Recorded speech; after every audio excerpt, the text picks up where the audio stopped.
banyak pada tengah malam. Kedatangan jamaah dari Raden Serbe yang dilakukan di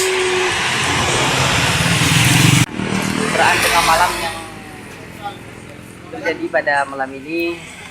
Jumlah kereta sangat padat dengan berakhirnya acara Ratib Serbe yang dilakukan oleh Abuya Haji Mudan Wali Al-Khalidi tepatnya di Padang Meranti.